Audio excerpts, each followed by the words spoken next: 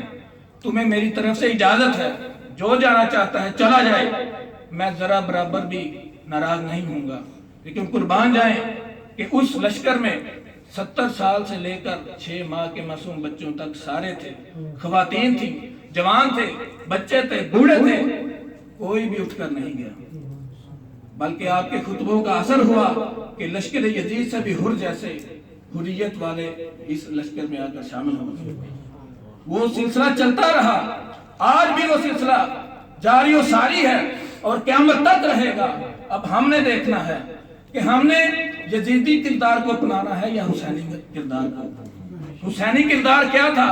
حسینی کردار یہ تھا کہ سچ کی آواز کو بلند کیا جائے، ظالم کا پنجہ ہاتھوں سے مروڑ کر رکھ دیا جائے، قرآن کو اس کی اصل حالت میں بحال رکھا جائے، شریعت محمدی کا پاسداری کی جائے، اور سب سے بڑھ کر یہ کہ دین کے لیے جو بھی تن من دھن حتیٰ کہ بچے جو بھی اللہ کی راہ میں قربان کرنا پڑے کر دیا جائے۔ اور اس کے مقابلے میں یزیدی کردار کیا تھا؟